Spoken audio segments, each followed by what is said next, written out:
Hello दोस्तों, मैं सूरज आप लोगों को इस यूट्यूब के new platform famous study point पे आप लोगों को तहे दिल से स्वागत करता हूं। और आप लोग जिस तरह मेरे वीडियो को इतना पसंद कर रहे हैं और आप लोगों का कमेंट देखकर जो हमको अनुभव हो रहा है, आप लोग मेरे वीडियो को बहुत ज़्यादा पसंद कर रहे हैं।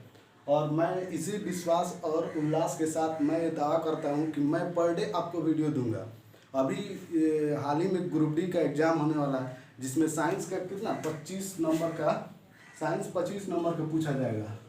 25 नंबर का जनरल साइंस है, 25 नंबर का आपको मिलेगा। उसमें मैं जहाँ तक होगा मैं कवर कराऊंगा, जिसमें से आज हम लोग फिजिक्स के एक बहुत ही इम्पोर्टेंट टॉपिक न्यूटन की गति के नियम को देखेंगे।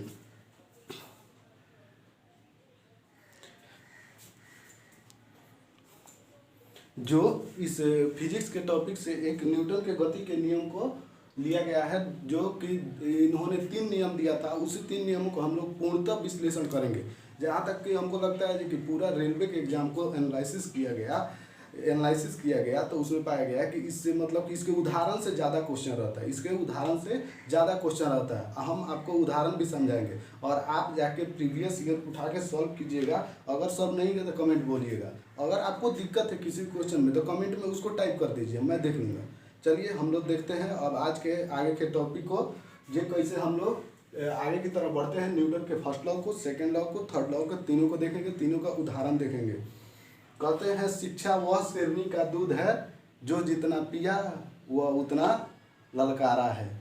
तो चलिए हम लोग भी देखते हैं और इसको समझते हैं। चलिए ठीक है, आगे बढ़ते हैं। चलिए आज हम शुरू करते हैं न्यूटन के first law, second law, third law को समझेंगे। न्यूटन साहब ने कब दिया था, चलिए इसको पहले समझिए, इसका प्रीवियस समझ लीजिए। 1687 में न्यूटन साहब ने सन 1687 में न्यूटन साहब ने एक बुक पब्लिश किया। कौन सा?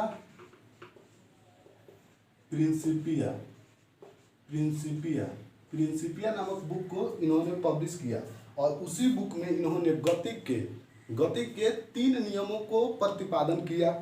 और यह क्या तीनों नियम को प्रतिपादन किया कि गति के नियम तीनों कैसे हैं। कोई फल है तो गिर रहा है तो गति के किस नियम से गिरेगा, कोई गाड़ी चल रही है तो किस नियम से चल रही है कि उसमें आपको उतरते समय आगे की तरफ 2 कदम चलना पड़ता है। उसी में प्रिंसिपिया नामक बुक में इन्होंने इसको पब्लिश किया। कब? 1687। याद रखिएगा, पूछता है 1687 में सर आइजैक न्यूटन ने 1687 में प्रिंसिपिया नामक बुक में यह बताया कि न्यूटन के गति के नियमों के बारे में, चलिए हम पहले नियम से स्टार्ट करते हैं। प्रथम नियम से स्टार्ट करते हैं। प्रथम नियम, गति के प्रथम नियम क्या कहता है, इसको समझेंगे।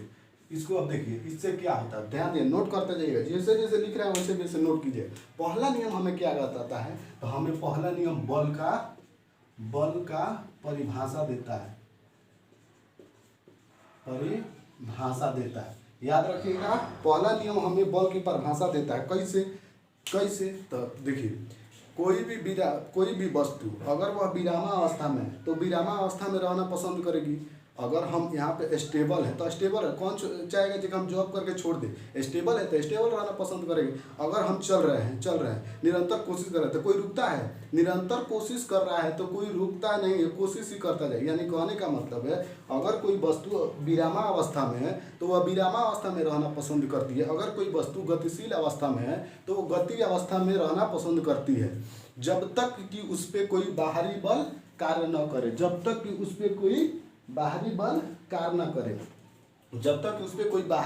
न करे। तो चलिए, बल का भी परिभाषा यही कहता है, जो कोई वस्तु बल का भी परिभाषा आप जानते हैं। विरामावस्था में है अगर, तो वह विरामावस्था में रहेगी। और अगर गति अवस्था में है तो गति में रहना पसंद करेगी। तो यह बल की परिभाषा मिल गया हमें। तो क्या है, तो प्रथम नियम कहता है, अगर कोई वस्तु विरामावस्था में है तो वह विरामावस्था में रहना पसंद करेगी। अगर कोई वस्तु गतिशील अवस्था में है तो गतिशील अवस्था में रहेगी, जब तक उस पर कोई बाहरी बल नहीं लगा। अब क्या समझ लीजिए, बल का परिभाषा हमें न्यूटन के फर्स्ट लॉ से मिलता है। फर्स्ट लॉ से इसी नियम को क्या बोलते हैं, जड़त्व का नियम। इसे ही इसे ही जड़त्व का नियम कहते हैं, जड़त्व का नियम और गैलीलियो का नियम।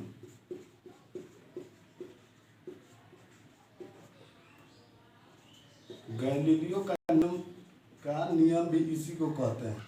अब समझिए तो जड़त्व क्या है। तो जड़त्व वह वस्तु है, जड़त्व क्या है, जड़त्व जिसमें ज्यादा द्रव्यमान है उसमें ज्यादा क्या है, जड़त्व है। तो अगर बताइए कोई दो वस्तु है, एक है 80 kg के वस्तु और एक है 50 kg के वस्तु, 50 kg के, तो आपसे अगर पूछे क्वेश्चन पूछे जो दो वस्तु है, जो एक 50 kg की है एक 80 kg के है, तो सबसे ज्यादा जड़त्व किसमें होगी, पूछता है क्वेश्चन। तो क्या बोलेगी, अधिक जड़त्व। तो हम लोग क्या जानते हैं, अभी समझे हैं, जिसमें ज्यादा द्रव्यमान हो, जिसमें ज्यादा द्रव्यमान हो उसका जड़त्व अधिक होगा। चलिए हो गया। अब चलिए इसी को क्या कहते हैं, न्यूटन साहब के गति के प्रथम नियम को बल का परिभाषा मिलता है और उस नियम को जड़त्व का नियम कहते हैं, गैलीलियो का नियम कहते हैं। और जिसमें ज्यादा द्रव्यमान होता है उसमें जड़त्व भी ज्यादा होता है। अब चलिए हम लोग समझते हैं, हम लोग समझेंगे अब क्या, अब चलिए अब क्या समझे, उदाहरण समझिए। उदाहरण क्या कहता है, उदाहरण पहला उदाहरण क्या कहता है, जब कोई पेड़ से फल का गिरना, पेड़ से फल का गिरना, पेड़ से फल का गिरना। पहला उदाहरण कह रहा है पेड़ से, माने पेड़ से अगर फल गिरता है तो कैसे गिरता है, कहता है जो पेड़ से फल गिरता है तो कैसे गिरता है, पेड़ से फल का गिरना। चलिए अब समझते हैं कैसे गिरता है। मान लीजिए पेड़ से फल गिर गया, किस प्रथम नियम से जान गए, अरे भाई समझोगे तब ना जानोगे जो प्रथम नियम से गिरता है तो कैसे, कहीं दूसरा कुछ गिरा दे, ईंटा पत्थर गिरा दे छत पर से, तब क्या होगा। तो इसीलिए समझिए पहले। देखिए मान लीजिए एक पेड़ है, मान लीजिए छोटा एक पेड़ बनाते हैं, देखते हैं पेड़ हो गया, ये क्या हो गया, इसकी जड़ें हो गई, इसकी जड़ें हो गई। अब यहाँ पे एक आम लटका हुआ है, ऐसे बचपन में बनाते थे, ऐसे बने आम लटका हुआ है, आम लटका हुआ है। तो क्या हुआ ये आम जब लटका है, टिकोरा मान लीजिए फर गया है, तो आम लटका है तो क्या होगा, इस कैमरा में लाइट ऑफ हो गया। चलिए आम लटका हुआ है,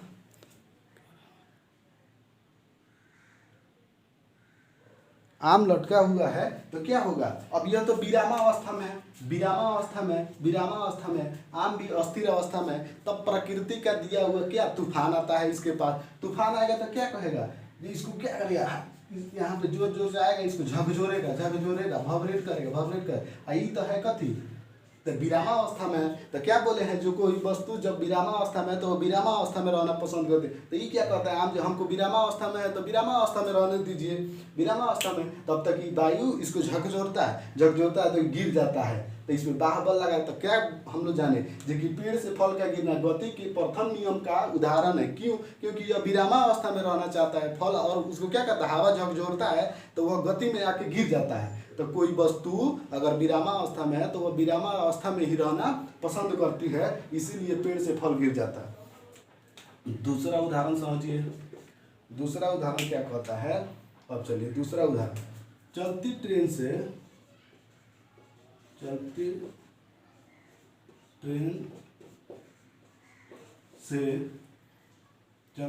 से कूदने पर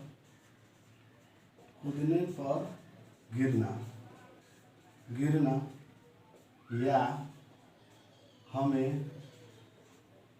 आगे की ओर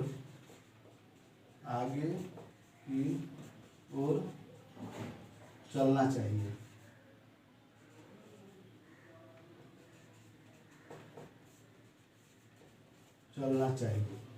अगर पूछे चलती ट्रेन से कूदने पर गिर जाता है कोई व्यक्ति, तब न्यूटन के किस नियम से, प्रथम नियम से।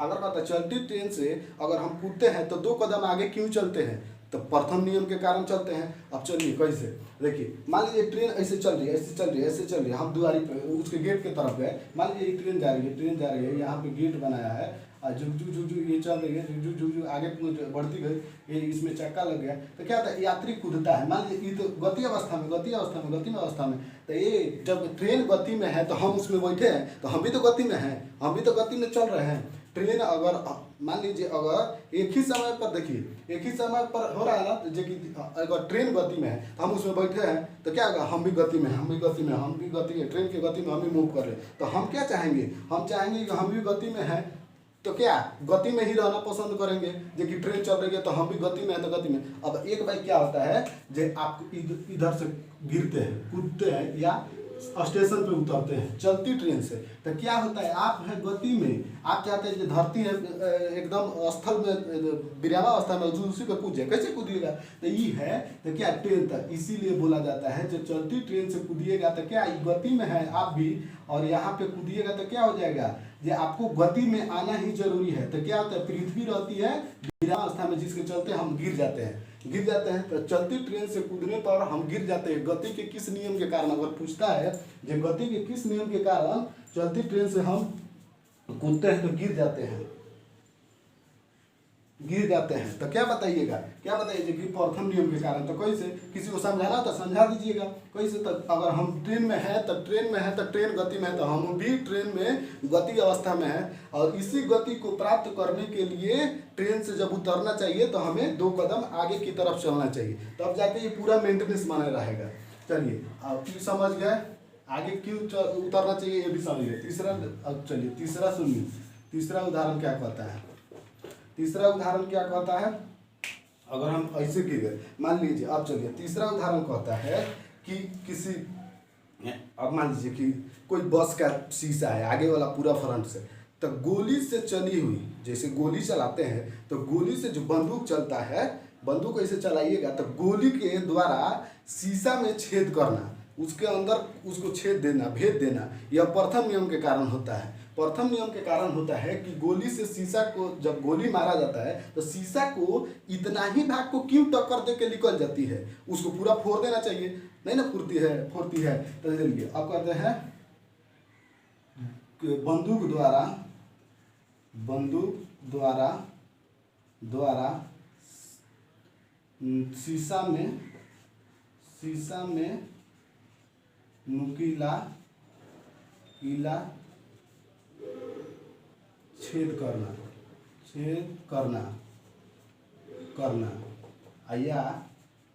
या पत्थर से जब पत्थर से मारने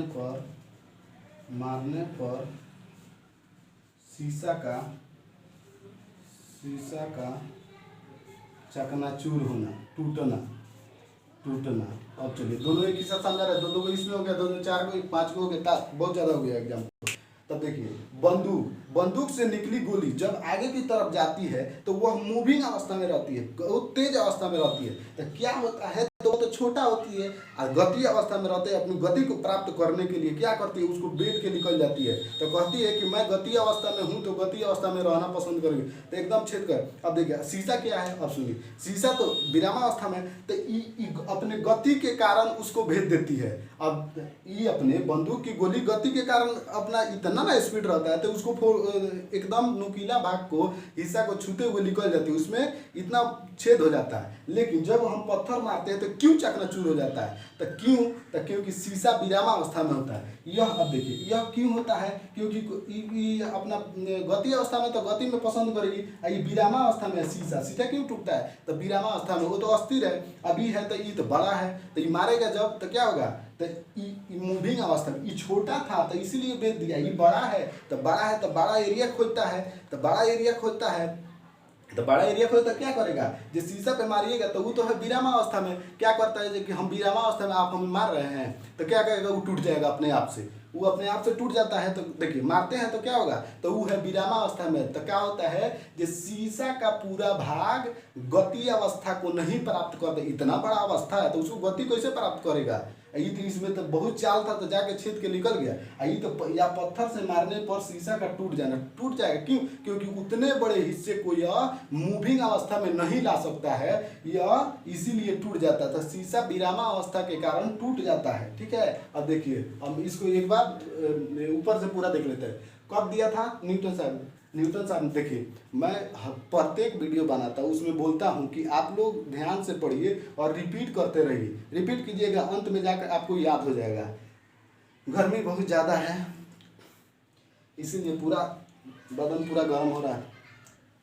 तो अब हम क्या करेंगे, मान लीजिए क्या, जो एसी कूलर के बोलते हैं, जो पानी होता है ठंडा किया जाता है, तो जो कूलर रहता है कूलर, तो उससे ठंडी ना आती है, तो जो कूलर से नहाएगा वह लिबास बदलेगा, और जो कूलर के पानी से या नहाएगा वह लिबास बदलेगा, जो पसीने से नहाएगा वह इतिहास बदलेगा। चलिए इसी जोश और जुनून के साथ हम लोग आगे बढ़ते हैं। चलिए नेक्स्ट पहले इसको समराइज कर लेते हैं। 1687 ईस्वी में न्यूटन साहब ने प्रिंसिपिया नामक बुक को लिखा। 1687 में प्रिंसिपिया नामक बुक को लिखा और उसी बुक में बताया कि गति के 3 नियम होते हैं, first law, second law, third law. चलिए अब उसके बाद फर्स्ट लॉ दिया। फर्स्ट लॉ से क्या हमको मिलता है? बल की परिभाषा मिलती है। दूसरा क्या, इस फर्स्ट न्यूटन के प्रथम नियम को हम क्या कहते हैं? गैलीलियो का नियम या जड़त्व का नियम। दो बताइए, दो वस्तुओं के द्रव्यमान दिया गया है, एक का 1000 द्रव्यमान है, दूसरे का 500 द्रव्यमान है, तो बताइए कि किसका जड़त्व सबसे ज्यादा होगा? किसका जड़त्व सबसे ज्यादा होगा?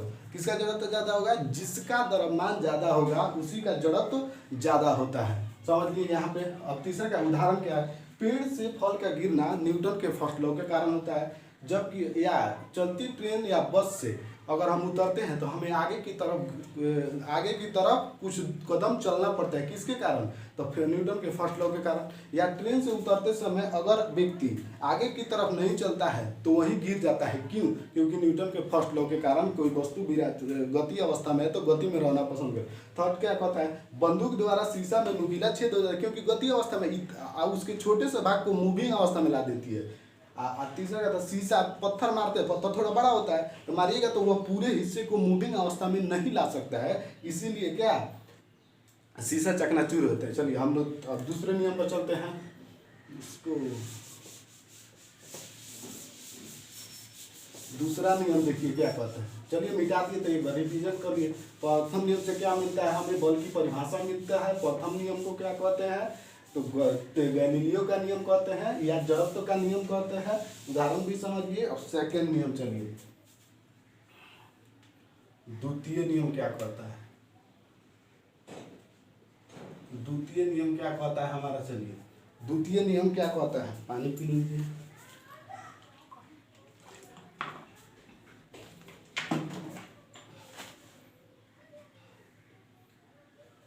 अब द्वितीय नियम को समझेंगे। पहला नियम हो गया, दूसरा नियम क्या कहता है अब समझना है। किसी वस्तु पर कार्यरत बल, इसमें भी बल की बात कहा जा रहा है।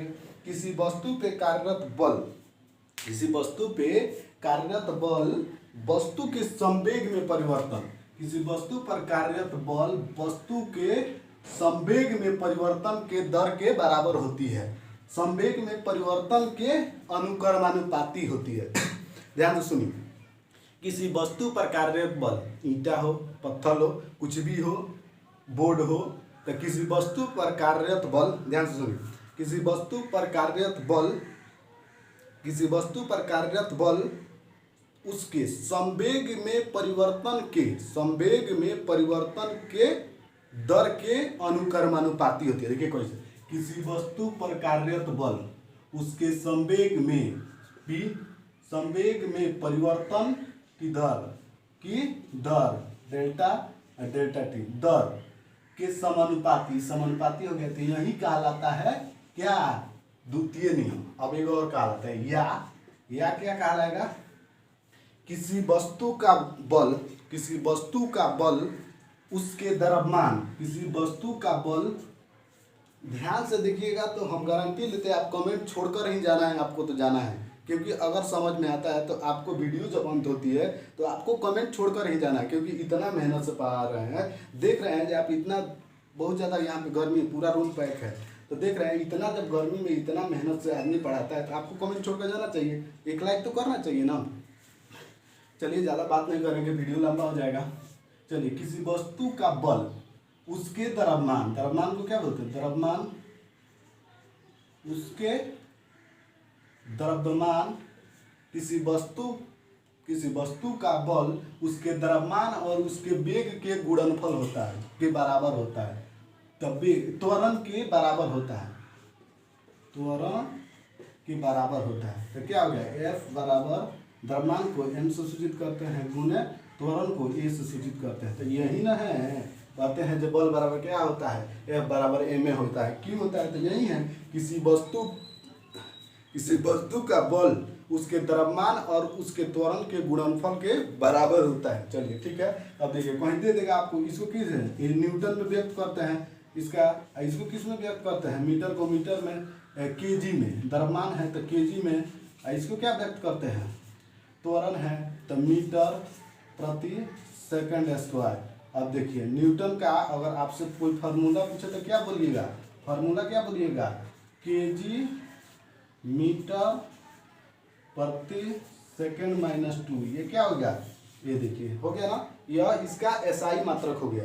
इसका अगर बीमा कोई पूछे तो एम केजी का एम, मीटर को कितने में, एल में एल, और सेकंड को टी -2, MLT -2। ये याद रखिएगा तो कार में भी काम देगा। कार बराबर क्या होता है, तो कार में भी काम दे देगा। कार का क्या होता है, न्यूटन मीटर होता है, तो न्यूटन और मीटर का एल लगा दीजिएगा इसमें, तो क्या हो जाता है, न्यूटन को ये लगा दीजिए, ये लगा के कर दीजिए, हो जाएगा खाली ML² T -2 हो जाएगा। चलिए अब इसको समझिए, इसका उदाहरण अब समझना पड़ेगा हमें। अब देखिए, अब ध्यान दीजिए, यहाँ पे क्या कर रहा है, ई क्या है, टी, ई क्या है, एफ। तो देखिएगा ई बढ़ेगा तो बल क्या होगा, घटेगा। ई समानुपाती का मतलब ही होता है, ई बढ़ेगा तो ई घटेगा, ई बढ़ेगा तो ई घटेगा। हो गया ना, समझ गए। तो ये ध्यान रखिएगा। तो इसमें क्या होगा, हमेशा समय को कम कर दो। न्यूटन के द्वितीय नियम में कहता है कि हमेशा समय को कम कर दो, समय को बढ़ा दो, यानी कि 1 सेकेंड, हाँ, समय को बढ़ा दो, बल को कम कर लो, तब ना कौन काम करेंगे। तो जैसे अब देखिए उदाहरण इसमें क्या समझना है हमको, जो खिलाड़ी द्वारा किसी बॉल को रोकते वक्त क्या होता है, वो अपने हाथों को क्यों पीछे खींचता है। तो चलिए उदाहरण समझ के देखते हैं। उदाहरण देखिए, इसको मिटा देते हैं, इसको मिटा के आगे देखिए उदाहरण क्या कहता है। उदाहरण क्या कहता है, खिलाड़ी द्वारा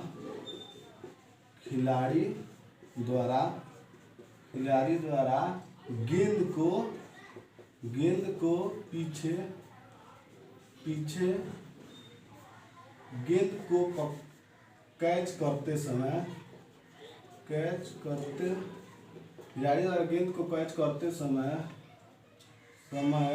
पीछे की तरफ हाथ को खींचना। अब देखिए समझिए, खिलाड़ी द्वारा गेंद को कैच करते समय पीछे की तरफ खींचना। कैसे खींचेगा, तो खिलाड़ी जब गेंद को कैच करता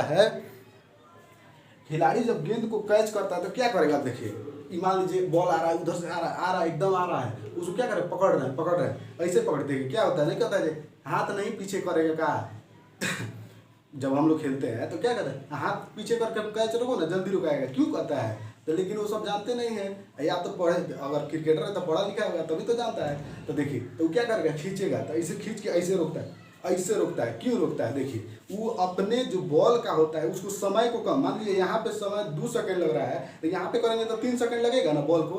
तो क्या कर रहा है, समय को कम कर रहा है, समय को ज़्यादा कर रहा है, वो समय को ज़्यादा कर रहा है, बॉल को कम, तभी तो रथी पे आके गेंद को कम चोट लगेगा, बॉल इस पे लगबे नहीं करेगा। वहाँ पे रोकेंगे ना, यहाँ पे तो बॉल नहीं कम, यहाँ पे तो बॉल ज़्यादा, समय को कम ज़्यादा कर देंगे, जो कि कम कर देंगे तो यहाँ पे बॉल बढ़ेगा तो चोट लग जाएगा। और समय को बढ़ा दीजिए तो क्या होगा, बॉल कम हो गया, समय बढ़ाए तो बॉल कम, तो चोटें नहीं लगेगा।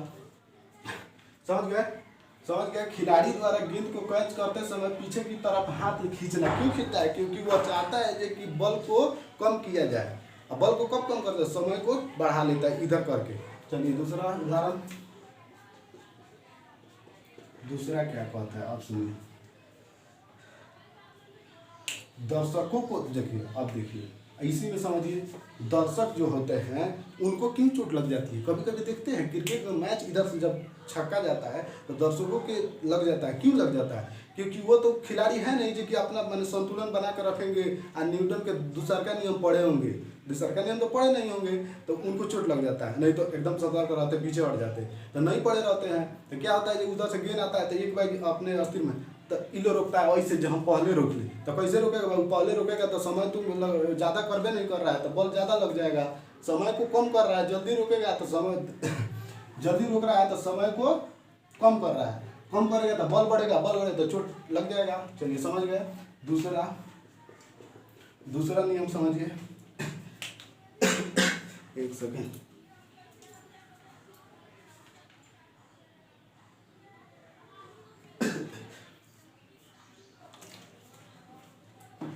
दूसरा नियम क्या कहता है, एक बुक से समझिए। अब देखिए बता रहे हैं। दूसरा नियम क्या कहता है, कुछ एक मान लीजिए एक कपड़ा लेते हैं, ये टेबल हो गया, इस पे कपड़ा रखा है, इस पे इसको रखें, इस पे कुछ ऐसा दिख ही नहीं रहा है। एक सेकंड, चलिए बुक ले लेते हैं। इस ई हो गया, इस पे रखा है, इस पे ये भी रखा है। एक सेकेंड, मान लीजिए ये कपड़ा है, ये कपड़ा है, ये पेपर है, तो इस पे देखिए अब ये हो गया। यहाँ पे ध्यान से देखिए, ई बुक है, इस पे एक पेपर है, इस पे ये क्या है, एक पेंसिल है। तो इसे देखिए, तो ये कहता है इस सॉरी, ये हो गया फर्स्ट लॉ का उदाहरण मैं कह रहा हूँ। देखिए फर्स्ट लॉ, एक सेकंड रुकिए।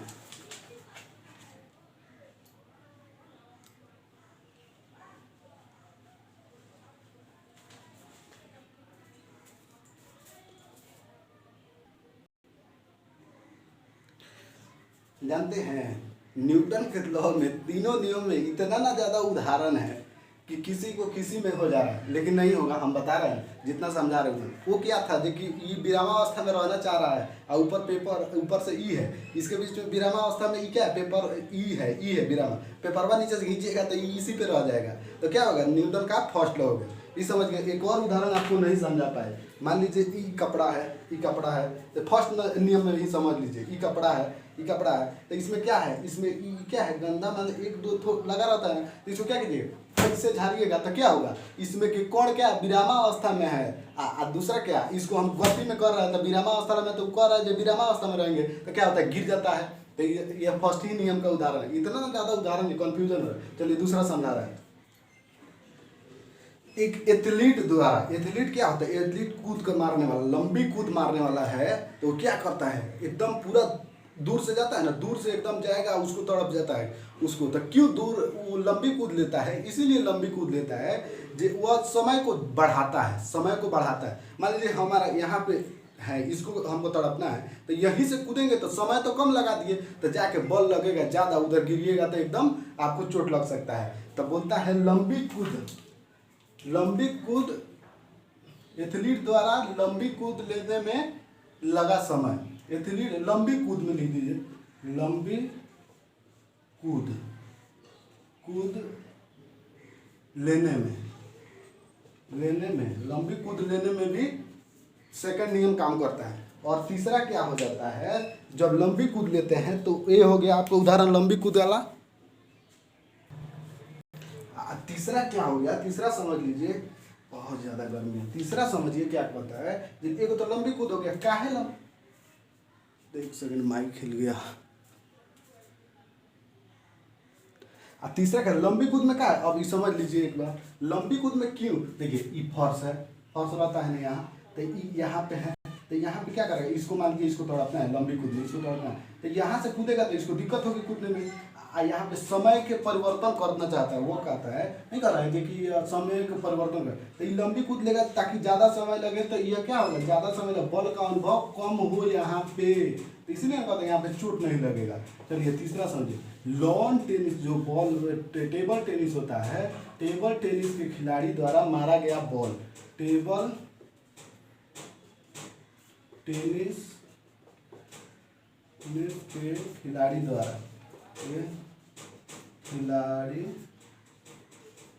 खिलाड़ी द्वारा बॉल मारना, बॉल मारना, ठीक है। तो देखिए वो क्या करता है, टेबल टेनिस ऐसे मारेगा ना, तो वो ज़्यादा दूर खींच के मारता है। क्यों मारता है? ज़्यादा जब दूर के खींच के वो ऐसे वो बॉल ऐसे करेगा तो क्या होगा, बॉल का अनुभव ज़्यादा होगा। तो क्या करता है, जब दूर खींच के मारता है उसको तो हिट करता है। जब उसको हिट करता है तो थोड़ा देखिए समय परिवर्तन करता है, जिससे उसको चोट का अनुभव नहीं हो पाता है। अब चलिए हम तो इसको समराइज कर लेते हैं। द्वितीय नियम कहता है एफ समानुपाती इसके संवेग में परिवर्तन के दर, यानी कि समय को चेंज कर दो, टाइम परिवर्तन, संवेग को परिवर्तन कर। अगर कहते हैं कोई कहेगा देखिए संवेग में परिवर्तन की दर किस नियम का है, तो द्वितीय नियम का। अब सुनिए पहले नियम में क्या है, जो बल की परिभाषा है, कहीं पूछ दीजिए बल का अंकीय मान किस नियम से हमें प्राप्त होती है, तो यहाँ पे बोले थे ना ये बराबर एम ए। यह अंकीय मान कहाँ से प्राप्त होते हैं, सेकेंड लॉ से। अब बल की परिभाषा, बल की परिभाषा, परिभाषा फर्स्ट परिभाषा भाषा फर्स्ट नियम से, फर्स्ट नियम से याद रखिएगा। अब हो गया, चलिए थर्ड लॉ को समझते हैं। थर्ड लॉ को समझते हैं। थर्ड नियम क्या कहता है इसको समझिए, परेशान मत होइए, वीडियो लंबा होगा लेकिन अच्छा होगा। कॉन्सेप्ट अच्छा है तो कभी नहीं भूल सकते आप। दुनिया के किसी भी एग्जाम में बैठिएगा तो कभी नहीं भूल पाइएगा, लेकिन आजकल शॉर्टकट का कोई वैल्यू नहीं है। इससे पहले पता है जो कोई साइंस का नाम नहीं लेता था, एकदम जीके जीएस में सेट जो बनाते हैं लड़के, तो एकदम साइंस का नाम ही नहीं जानते थे पहले। आज ना ग्रुप डी का 2018 का अगर एग्जाम में, काश 2018 का एग्जाम नहीं होता, किसी ने साइंस को जाना ही नहीं होता, क्योंकि 25 मार्क्स था, 25 मार्क्स का था। अगर 25 मार्क्स का नाम नहीं जाना होता तो आदमी साइंस नहीं पढ़ने वाला था, नहीं तो उसी तरह बाबर आजम पढ़ता। तब जाके वो भी साइंस इस लेवल के, इस कदर तक आया ग्रुप डी में, इतना डीपली आ गया जिसने कॉन्सेप्ट नहीं पढ़ा था उसने उसको टच भी नहीं किया। क्या पता आपको लगता है कि मैं ऐसे ही बक रहा हूँ। मैं 2018 ग्रुप डी निकाल के बैठा हुआ हूँ। अब आगे जाकर मेरी प्रक्रिया डीबी आप लोग जानते होंगे, उसमें दिक्कत आ गई थी। तो चलिए आपको एग्जाम निकालने से बेटर है, तब देखिए आप अगर मेरे रिलेटिव होगा उससे पूछ दे सकते हैं। चलिए तृतीय नियम को क्या कहते हैं, तृतीय नियम को क्या कहते हैं, तृतीय नियम कहता है अगर आपसे पूछे यह तृतीय नियम में कितने वस्तुओं को रहना आवश्यक है, थर्ड नियम में कितने नियम को रहना आवश्यक है, तो दो वस्तुओं का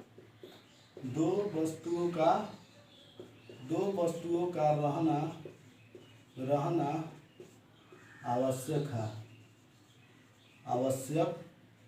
आवश्यक है, तब जाके यह काम करता है। तो देखिए कैसे, दो वस्तुओं के परस्पर कह रहा है, दो वस्तुओं के परस्पर, यानी कि दो वस्तु जब तक इसमें नहीं रहेगी तो यह नियम लागू ही नहीं होगा।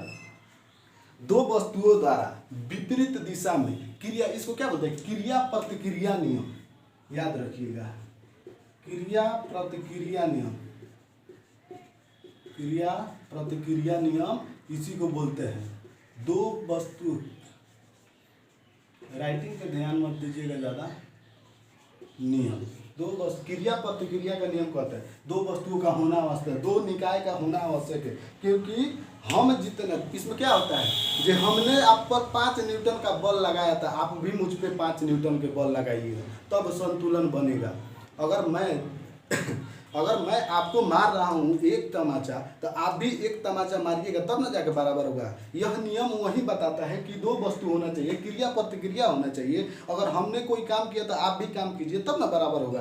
तो क्या कहता है, मान लीजिए वस्तु है तो इस पे 5 न्यूटन का बल इधर से जा रहा है, 10 न्यूटन लगाएगा तो मामला गड़बड़ हो जाएगा कि नहीं, झगड़ा हो जाएगा कि नहीं इसको।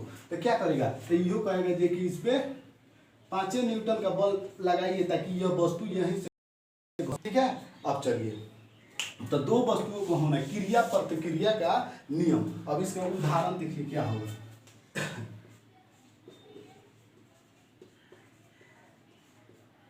उदाहरण समझिए, रेत पर चलना आसान होता है, मिट्टी पे चलना आसान होता है।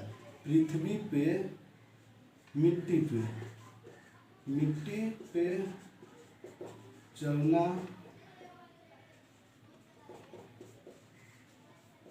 आसान होता है, जबकि रेत में चलना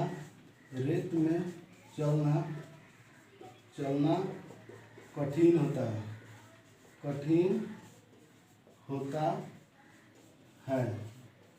कठिन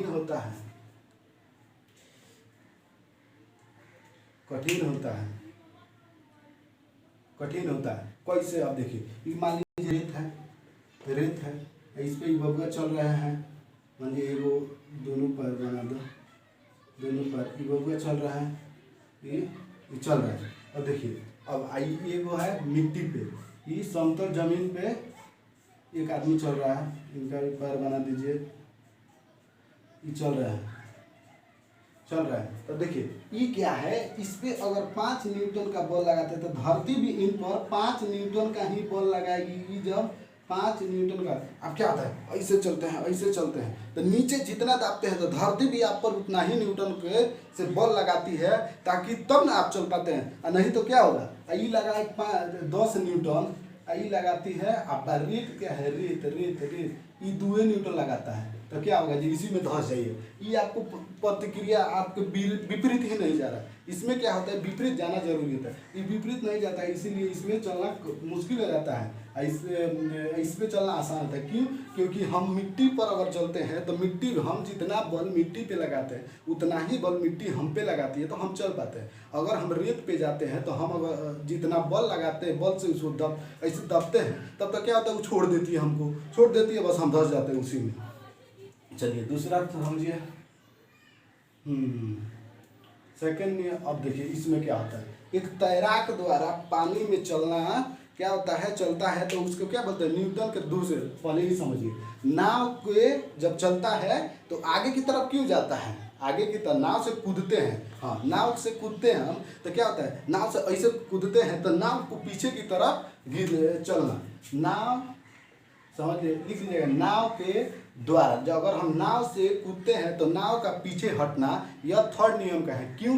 तो देखिए, जब हम क्या करते हैं, लात को ऐसे पीछे करते हैं तो क्या होता है, हम मारते हैं उस पर, तो वो भी ऐसे मारता है तो बस हम आगे की तरफ निकल जाते हैं। तीसरा क्या होता है, नियम समझ लीजिए, तीसरा नियम समझिएगा, एक तैराक द्वारा पानी में तैरना न्यूटन के थर्ड लॉ के कारण होता है। न्यूटन के थर्ड लॉ के कारण होता है। कैसे?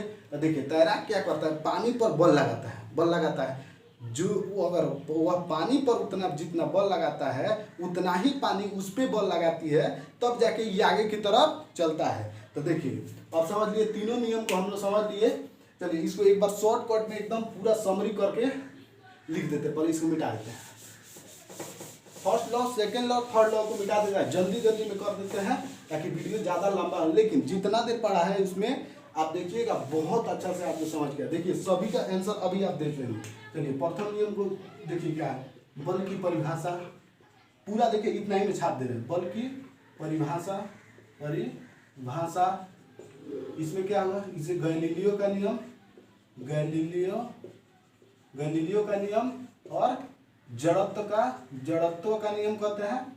अब हो गया। और दूसरा समझिए, बल का मान मिलता है, यहाँ से बल का अंकीय मान मिलता है ना, अंकीय मान मिलता है यहाँ से, कौन सा, F बराबर m में, F बराबर m में, ये हो गया, बल का मान मिलता है। तीसरा नियम क्या कहता है, तीसरा नियम कहता है क्रिया प्रतिक्रिया विपरीत। समझ लीजिए, विपरीत होता है इसमें क्या, क्रिया प्रतिक्रिया या इसमें कौन निकाय का होना, दो निकाय का होना आवश्यक है। हो गया ना। इसके उदाहरण समझिए। प्रथम नियम के उदाहरण, पेड़ से फल का गिरना। प्रथम नियम के उदाहरण है किसी डेस्कटॉप पे, किसी टेबल पे, अगर किसी टेबल पे अगर हम रख देते किसी टेबल पे, अगर ये कपड़ा रखते हैं उसके ऊपर कुछ वस्तु रखते हैं छोटा सा, तो उसको कपड़े को खींचेगा तो वस्तु वहीं पे गिर जाए। क्यों? क्योंकि वस्तु चाहता है कि हम विरामावस्था में, तो विरामावस्था में रहते हैं किसी। अब चलिए इसी में समय पहला नियम क्या है, किसी बस से अगर उतरते समय हमें आगे की चलती बस से अगर आगे की तरफ उतरते तो 2 कदम आगे की तरफ चलना पड़ता है। क्यों? क्योंकि हमारा बॉडी मूविंग सिचुएशन में होता है, क्योंकि बस भी मूविंग में होता है और मेरा शरीर भी मूविंग अवस्था को अपने स्थायित्व को बनाए रखने के लिए क्या होता है, शरीर के अवस्था को बनाए रखने के लिए करता है। चलिए यहाँ पे लाइट चली गई है, इसको यहीं पे समाप्त करते हैं। आप लोग समझ गए होंगे। चलिए वीडियो को यहीं पे रोकते हैं। तीनों नियम खत्म हो चुका है, अब आप लोग इसको रिवीजन कर सकते हैं। चलिए यहाँ पे वीडियो के साथ आप लोग वीडियो को लाइक कीजिए, शेयर कीजिए, सब्सक्राइब कीजिए। Okay, thank you, have a nice day.